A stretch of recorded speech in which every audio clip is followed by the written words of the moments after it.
আসসালামু আলাইকুম। পাবনা ইন্টারন্যাশনাল ইনস্টিটিউটের পক্ষ থেকে অনলাইন ক্লাসে তোমাদের স্বাগতম। আমি আজকে ক্লাস করবো হচ্ছে ফার্স্ট ইয়ারদের। সাবজেক্ট হচ্ছে অ্যানাটমি অ্যান্ড ফিজিওলজি, আর টপিক হচ্ছে যে ফিমেল রিপ্রোডাক্টিভ অর্গান। আমি হচ্ছে গত ক্লাসে ফিমেল রিপ্রোডাক্টিভ অর্গানের কিন্তু যেগুলো পড়াইছিলাম সেটা হচ্ছে যে right down the name of হচ্ছে ফিমেল ইন্টারনাল অ্যান্ড হচ্ছে এক্সটার্নাল অর্গান। তারপর হচ্ছে যে ইউটেরাস কাকে বলে, ইউটেরাসের যে পার্ট ছিল, তারপর হচ্ছে আরও অনেকগুলো পড়াইছিলাম বিভিন্ন ধরনের। কিন্তু এখন যেগুলো পড়াবো যে কন্টেন্টটা সেটা হচ্ছে যে parts of uterus with figure. আমি হচ্ছে গত ক্লাসে শুধু ইউটেরাসের পার্টগুলোর নাম বলেছিলাম, কিন্তু ফিগারটা অঙ্কন করে নেই। আজকে হচ্ছে ফিগার প্লাস হচ্ছে সেগুলোর হচ্ছে আইডেন্টিফাই করে দিছি। আর একটা কথা হচ্ছে যে আমি সবসময় বলি যে লেবেলিং করলে যে সবসময় হচ্ছে ডান পাশে লেবেলিং করতে হবে, আর ফিগারটা কিসের সেটা অবশ্যই উল্লেখ করতে হবে। আমি এখানে হচ্ছে ডান পাশে লেবেলিং করছি, আর কিসের ফিগার সেটা অবশ্যই নিচে উল্লেখ করে দিয়েছি। ফিগার হচ্ছে যা ইউটেরাসের ফিগার।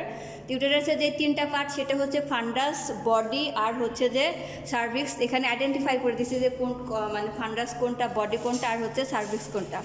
এটাই হচ্ছে পার্টস অফ ইউটেরাস, যেটা হচ্ছে মোস্ট ইম্পর্টেন্ট রিটেনে এসে থাকে যে right down the parts of uterus with figure. এই প্রশ্নটা ম্যাক্সিমাম টাইমে ইউটেরাস থেকে এসে থাকে, অথবা অনেক সময় আসে right down the short note of হচ্ছে ইউটেরাসের শর্ট নোটসটাও পরীক্ষাতে এসে থাকে। এখন আর একটা যেটা ইকিউতে থাকে সেটা হচ্ছে support of the uterus, right down the support of uterus. অথবা এখান থেকে আরেক ধরনের প্রশ্ন হয়ে থাকে, যেহেতু এখানে লিগামেন্টস আছে সাপোর্টগুলা, এরকমও প্রশ্ন থাকে যে right down the ligaments of uterus, মানে ইউটেরাসের যে লিগামেন্টগুলো আছে সেগুলোর নাম, অথবা right down the support of uterus. কিন্তু অ্যান্সার হচ্ছে একটাই, কিন্তু প্রশ্ন হচ্ছে দুই রকমের। তো প্রথমে সাপোর্ট অফ দ্য ইউটেরাসের সাপোর্ট হচ্ছে যে 5টা সাপোর্ট। প্রথম হচ্ছে দ্য ব্রড লিগামেন্টস, তারপর হচ্ছে দ্য রাউন্ড লিগামেন্টস, দ্য হচ্ছে ইউটেরোস্যাক্রাল লিগামেন্টস, তারপরে দ্য ট্রান্সভার্স সার্ভাইকাল লিগামেন্টস, আর লাস্ট হচ্ছে যে দ্য পিউবো সার্ভাইকাল ফেসিয়া। এই হচ্ছে যে 5টা হচ্ছে যে ইউটেরাসের সাপোর্টস। আর যদি লিগামেন্টস বলে যে right down the ligaments of uterus, তখন হচ্ছে প্রথম যে 4টা লিগামেন্টস আছে, the broad ligaments, the round ligaments, the uterosacral ligaments, আর হচ্ছে দ্য ট্রান্সভার্স সার্ভাইকাল লিগামেন্টস। যদি লিগামেন্টস বলে তাহলে প্রথমের এই 4টা লিগামেন্টসের নাম বলতে হবে। তবে ম্যাক্সিমাম টাইমে কিন্তু লিগামেন্টসগুলো উল্লেখ করে আসে। এখান থেকে লিগামেন্টস উল্লেখ করে হচ্ছে এমসিকিউতেও প্রশ্ন আছে যে what are the ligaments of হচ্ছে ইউটেরাস, মানে কোনটা হচ্ছে ইউটেরাসের লিগামেন্টস, এইভাবে প্রশ্ন আছে। এই হচ্ছে সাপোর্ট অফ দ্য ইউটেরাস, তারপর হচ্ছে পার্ট অফ দ্য ইউটেরাস গেল। আবারও বলছি ইউটেরাস থেকে কিন্তু এইভাবে খণ্ড খণ্ড আকারেও আসে, আবার এভাবেও আসে যে right down the short note of হচ্ছে ইউটেরাস, যেখানে হচ্ছে 5 মার্ক থাকে। আর একটা কথা হচ্ছে যেটা হচ্ছে ফাংশন অফ দ্য ইউটেরাসের অনেকগুলো ফাংশন আছে। তো এখান থেকে যে 4টা ফাংশন উল্লেখ করছে, সেই 4টা মোস্ট ইম্পর্টেন্ট হচ্ছে ফাংশন ইউটেরাসের। প্রথম যে ফাংশনটা সেটা হচ্ছে the endometrium of the uterus undergoes change in order that it may be prepared to receive a fertilized ovum for implantation. এখন কথা হচ্ছে যে ইউটেরাসে আমরা জানি যে ওভারাইন টিউব বা হচ্ছে ইউটেরাইন টিউবে কিন্তু একটা ম্যাচিউর ওভাম হচ্ছে যে ফার্টিলাইজড হয়। সেই ফার্টিলাইজড ওভাম হচ্ছে ইমপ্ল্যান্টেশন করার জন্য যে রিসিভ করার পর দেখছে যেটা প্রিপেয়ার করার দরকার, সেটারই কাজ হচ্ছে ইউটেরাস। তার মানে কি ফ্যালোপাইন টিউবে হচ্ছে একটা ওভাম ফার্টিলাইজড হওয়ার পর সেটা ইমপ্ল্যান্টেশন হওয়ার পরে সেটা বড় হওয়ার জন্য যে কাজ করার দরকার সেটা করে হচ্ছে ইউটেরাস। এটা হচ্ছে ইউটেরাসের প্রথম কাজ, যে একটা হচ্ছে ম্যাচিউর ফার্টিলাইজড ওভামটা রিসিভ করার পরে তাকে ইমপ্লিমেন্টেশনে পরিণত করার জন্য যে কাজ, সেই কাজটুকুই করে হচ্ছে ইউটেরাস। এই কাজ এখানে যদি ফাংশনটা অনেকটা সংক্ষিপ্তভাবেও করা যাবে, যে হচ্ছে যে fertilised ovum receive for implantation, এভাবে সংক্ষিপ্ত আকারে লেখা যাবে, কিন্তু আমি বোঝানোর জন্য এখানে একটু ব্রিফ আকারে হচ্ছে যে ফাংশনটা লিখে দিছি। তারপর হচ্ছে বি নম্বরে যে ফাংশনটা সেটা হচ্ছে after implementation of fertilised ovum, fertilised ovum implementation হওয়ার পরে দ্য ইউটেরাস ডেভেলপস অ্যান্ড হচ্ছে enlarges in order to retain and হচ্ছে nourish the developing embryo and foetus. ওই যে বললাম যে ফার্টিলাইজড হচ্ছে ওভামটা ইমপ্লিমেন্টেশন হওয়ার পরে ইউটেরাসের মধ্যে ওই ফার্টিলাইজড ইমপ্লিমেন্টেশন হওয়ার পরে ওটা আস্তে আস্তে বড় করা, এমব্রায়ো অ্যান্ড ফিটাসে পরিণত করার কাজটাই করে হচ্ছে ইউটেরাস। এ হচ্ছে দ্বিতীয় কাজটা কি, যে হচ্ছে ওই ফার্টিলাইজড ওভামটা রিসিভ করার পরে ইমপ্লিমেন্টেশন হওয়ার পরে সেটা ইউটেরাসের মধ্যে আস্তে আস্তে যে বড় হয়, এমব্রায়ো তারপরে ফিটাস হয়, সেই কাজটুকুই করে হচ্ছে ইউটেরাস। তারপরে 3 নম্বর যে ফাংশনটা সেটা হচ্ছে যে at the end of the হচ্ছে প্রেগনেন্সির হচ্ছে লাস্টের দিকে the muscular walls of uterus contact রিদমিক্যালি, রিদমিক্যাল একটা সিস্টেমে হচ্ছে ইউটেরাস হচ্ছে কন্ট্রাকশন করতে থাকবে। আর কন্ট্রাকশন হওয়ার পরে হবে কি হবে, এক্সপালস দ্য বেবি অ্যান্ড হচ্ছে প্লাসেন্টা।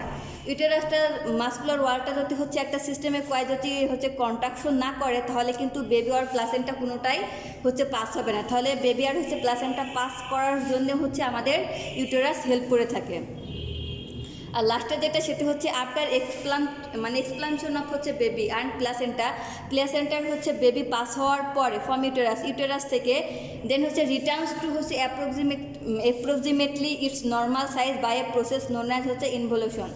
মানে ইউটেরাস থেকে হচ্ছে যে বাচ্চার হচ্ছে প্লাসেন্টা বের হওয়ার পরে পুনরায় হচ্ছে ইউটেরাস তার হচ্ছে পূর্বের অবস্থায় যে ফিরে যাবে, পূর্বের সাইজে যে ফিরে যাবে, সেটাও কিন্তু ইউটেরাসের কন্ট্রাকশনের উপরে নির্ভর করে। আর পুনরায় সেই হচ্ছে নর্মাল সাইজে ফিরে যাওয়াকে ইউটেরাস তার প্রসেসটাকে বলে হচ্ছে ইনভলিউশন। এখন এখানে অনেক সময় প্রশ্ন হচ্ছে যে ইনভলিউশন কাকে বলে প্রশ্ন থাকতে পারে। তাহলে কি হচ্ছে যে রিটার্নস টু দ্য হচ্ছে যে অ্যাপ্রক্সিমেটলি নর্মাল সাইজ অফ হচ্ছে ইউটেরাস ইজ কল্ড হচ্ছে ইনভলিউশন।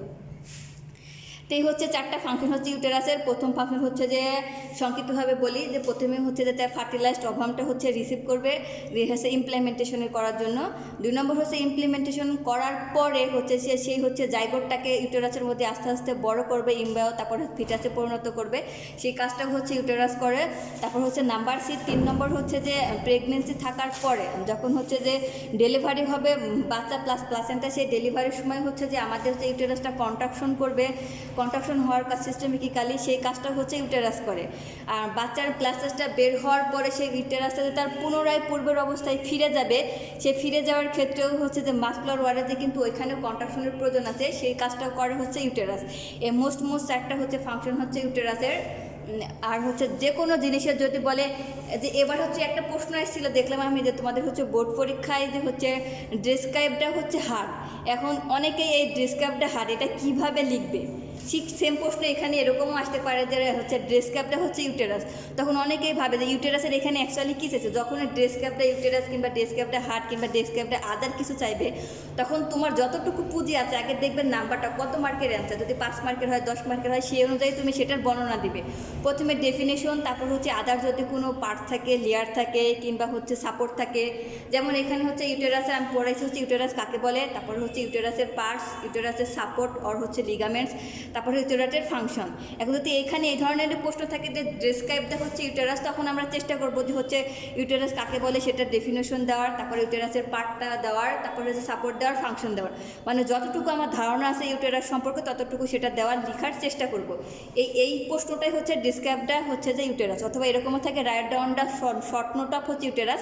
যদি শর্ট নোট অফ ইউটেরাসে থাকো তখন আমরা চেষ্টা করবো যে ইউটেরাস সম্পর্কে আমরা যতটুকু জানি ততটুকু হচ্ছে লেখার, যেমন কাকে বলে, পার্ট, তারপর হচ্ছে সাপোর্ট, ফাংশন, এগুলাই। মানে অনেক সময় থাকে যে আমরা একটা জিনিস জানি কিন্তু প্রশ্ন বোঝার ক্ষেত্রে প্রশ্ন বুঝতে পারে না বোঝার ক্ষেত্রে তখন আমরা অ্যান্সারটা দিতে পারি না। কিন্তু যখন প্রশ্নটাকে বোঝায় দেয় বা বুঝতে পারে তখন মনে হয় যে এত ইজি প্রশ্নের অ্যান্সারটা দিতে পারে না। তাই সবসময় আমরা যতটুকু বুঝে পড়বো, মানে আদার যে ধরনের প্রশ্ন থাকতে পারে সেগুলো বোঝার চেষ্টা করব, এভাবে পড়বো। তো আজকের আমার হচ্ছে যে ফিমেল রিপ্রোডাক্টিভ অর্গানের মধ্যে এতটুকুই কন্টেন্ট ছিল। আশা করি সবাই বুঝতে পারছো। সবাই ভালো থাকবে, সাবধানে থাকবে। আল্লাহ হাফেজ।